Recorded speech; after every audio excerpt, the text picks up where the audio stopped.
Wow, this guy's a picture of himself in his office? What a fucking pretentious douchebag. So recently I was thinking, Wizard City is just full of NPCs. Some of the most memorable and loved, and some of the most forgettable and just awfully most hated characters. So I decided to take it upon myself, the king of arbitrarily ranking things, to make a tier list of every single NPC in this world. Again, this is just my opinion, so if you want to be objectively wrong, you can disagree with me. But we're going to start where the game starts, with the head honcho, the headmaster, Merle Ambrose, better known as Daddy Merle. Now he's iconic. What school even is this guy? I don't think anyone ever knows. He does give you some useful spells. He's pretty grateful too. But you're kind of perpetually this guy's little errand bitch. And I mean, realistically, I don't know what kind of institution this guy runs. I mean, he consistently sends out children to fight literal gods. So for that, I think it's only fair to put him in A.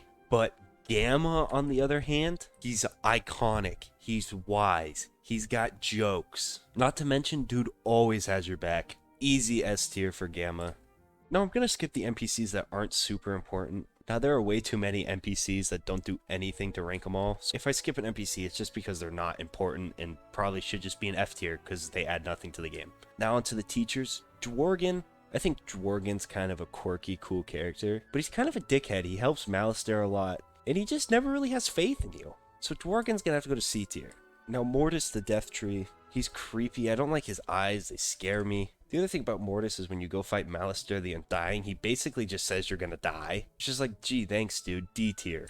Fuck you, Mortis. Now I know Bartleby isn't technically a teacher, but the guy's just like, gee. He's always helping you, even though he's old and suffering amnesia. He's just such a consistently good character. S tier for Bartleby. Now, Arthur Weathersfield is one of like the two kind of like student teachers in this game. Honestly, he's pretty useless besides weakness and maybe Sandstorm. Every spell he teaches you just sucks. He's kind of stuck up and douchey and overall just not super memorable. D tier for Arthur. Now, Maloran Ashtorn was an old student of the death school. He's just kind of weak and a little bitch. I mean, he does teach you the basic death spells, but he's just kind of whiny and obnoxious. Also in D tier. Now, Dahlia, the fire teacher, S tier. No further questions, Your Honor. Bernie the Fire Tree, I like that his name's a pun. He's a pretty happy guy, but he's pretty generic as far as the other school trees go. I think he's just pretty neutral. I think he's in C tier. Now, Lydia Greyrose, the ice teacher, is a bit of a bitch. Besides the fact that she looks like Paul Blart, she really isn't memorable. Her school sucks. I feel like she's the type of person that purposely calls on the kid that's not paying attention. Easy F tier for Lydia. Now, Kelvin's another one of the trees that's just not super memorable. I mean, his design's okay, the eyebrows are kind of cool, I guess. He just isn't really interesting, and it's not like I'm ever going to come over here and craft Distract. You can only do this too if you're in high school. Like, this guy's pointless. D tier. Hallstrom Baelstrom, he has a lot of energy. I feel like he actually likes his job. You know, if I was in this class, I feel like I would really learn a lot. He is a little annoying and a little whiny, and some of the quests he sends you on are pretty stupid, but he's a solid B. Now, Torrance is very clearly depressed, but he's depressed in like an Eeyore way where you have to love him for it. You know, I really hope he feels better. A tier. Now, Mulinda Wu teaches you how to garden, but outside of that, she's just not interesting. She kind of gives off hippie vibes. Definitely just a C tier teacher. Now, Blossom just scares me. This tree is just always way too happy. I mean, the eyes are hollow. D tier. I think Blossom needs to find its soul. Oh boy. I'm sure we knew this was coming. Cyrus Drake, I've said it once and I'll say it till the day I die, is the most pretentious, arrogant douchebag in any piece of media ever. Just, he has no redeeming qualities. Now, I actually like the role Cyrus plays in the story, but this isn't a story ranking tier list. It's a character ranking tier list, and Cyrus is a F tier character. Now, this may come as a surprise. Actually, I think Ivan's pretty cool. In the Myth storyline, he's always the only one that ever has your back. And he actually constantly calls Cyrus out on his bullshit. And he has your best interest in mind. He gives you useful spells. Ivan is S tier.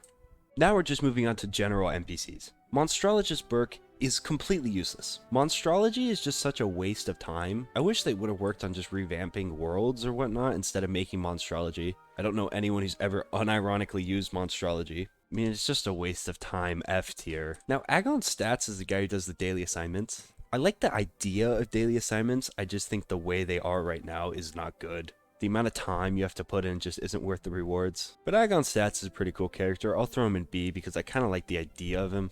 Now, Mr. Lincoln is a total bitch. At max levels, it costs like 20 bucks to buy back all your training points, which is fucking ridiculous. He's also the guy that's always like, oh, wizards, your backpack's full. I don't like Mr. Lincoln. F tier.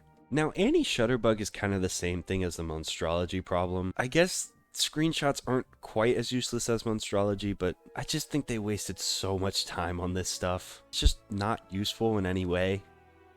D tier. Farley's pretty cool. I really love the design of Farley, actually. He sells you all the basic gardening spells. He sells pots, too, and whatnot. He does his job, and he does it well. A tier. Hilda, aka the Potion Lady. This is one of the only still useful NPCs where you can buy stuff from in this world. And I mean, buying potions is actually super useful. But it does get kind of pricey at higher levels, so I'm gonna have to keep her an A. No, Penny Dreadful's that girl that gives you a bunch of those, like, free-to-play quests. But she's so whiny. I hate her voice actor. Like, just shut up. Just shut up. D tier. Now, Lucky Hookline's the guy who teaches you how to fish. While fishing is extremely boring, it is pretty useful, and this guy will sell you all the basic spells for a pretty reasonable cost. A tier, kind of like Farley. He does his job and he does it well. Prospector Zeke, the GOAT. He gives you the training point quest in every world, which is probably one of the most useful quests. And he's in every world before you, even though a lot of those worlds only have one way to get into them. He's some higher power beyond our understanding. S tier.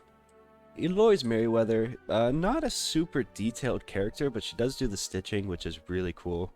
Which is useful, so I'll throw her in B just for that.